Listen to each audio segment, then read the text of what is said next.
You are watching Cold Fusion. Hey, welcome to another Cold Fusion video. Digogo here. And today, the Note 4 is in the house.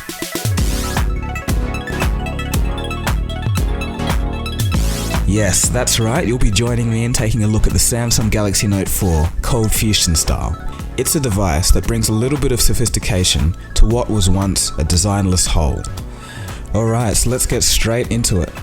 The Note 4 is slightly heavier than last year's model, but the build quality has improved tremendously and it actually feels great in the hand. It doesn't have that typical Samsung squeamish toy feel anymore. Think along the lines of HTC, that's kind of what it feels like now. I'm not really a fan of the new speaker placement and also the button rearrangement from the S5, but those are my only gripes so far.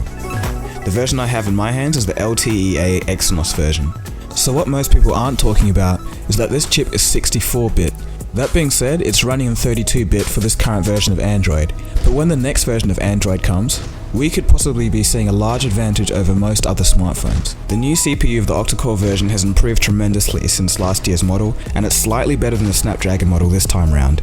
It offers 74% more graphics power than last year's Exynos model, and 54% more CPU power than last year's Exynos model.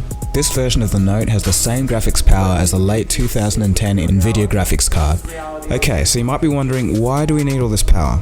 Well, it's for three reasons. 1. The extensive multitasking abilities, 2. That 2K screen, and 3. For virtual reality gaming. And of course, it also doubles as a bit of a workstation when you plug it into your computer monitor, with a mouse and keyboard of course.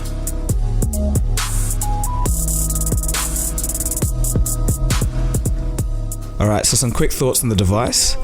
The screen looks absolutely great. Everyone that's seen it always comments on how sharp and crisp it is. The front camera is also decent. The battery life is good, you get about 6 hours of screen on time and it will easily get you through a day of normal use. And just generally all round, it seems that the details that were missed last year were paid much more attention to this time round. And let's talk a little bit about the camera. In my time in reviewing the device, I've definitely found this to be the biggest surprise. And why is that, you might ask? Well, you can take a look for yourself.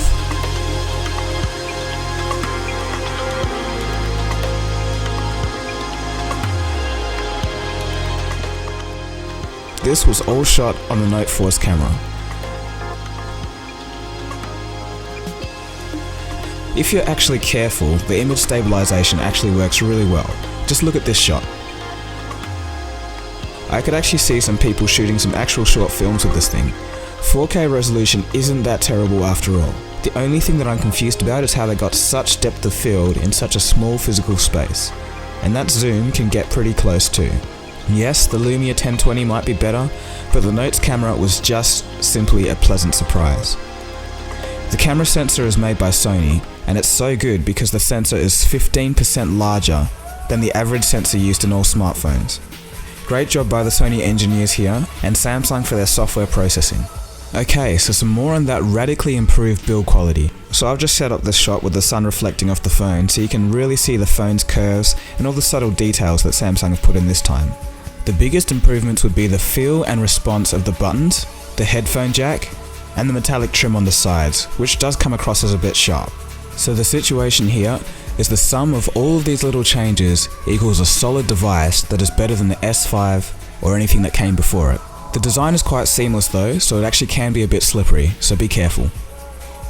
Software-wise, it's still TouchWiz, and I frankly wish that Samsung would just abandon it. But the good thing is you can completely get rid of it. For example, this launcher is called Voxus, and it was designed and built by a friend and I. It will be in the description if you're interested. Once you get rid of TouchWiz and the S-Voice feature waiting for the home button press, the phone absolutely flies.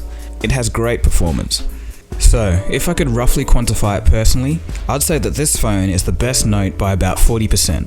So, the question is, should you pick one up? So far, I'd say if you're coming from an iPhone or any Android phone that's more than a year old, it's at least worth a look. And as for the Note 3 users, which I know there's probably a lot of you out there, it's really a story of refinement rather than reinvention. So with that wraps up my brief overall look at the Galaxy Note 4. This was the initial review and not the full review, but that being said, if you do want to see the full Cold Fusion review, make sure you subscribe so you don't miss it and are updated with the latest.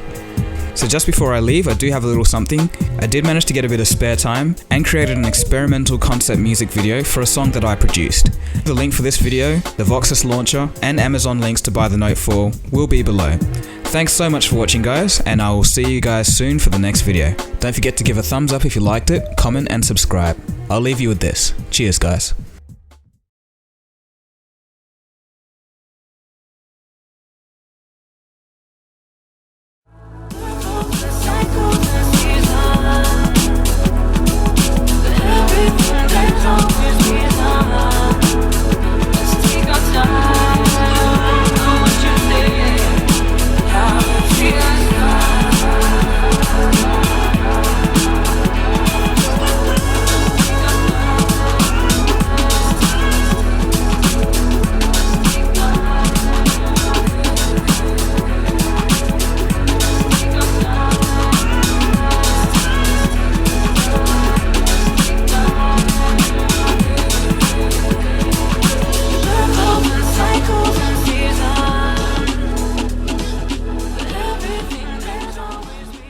Cold Fusion.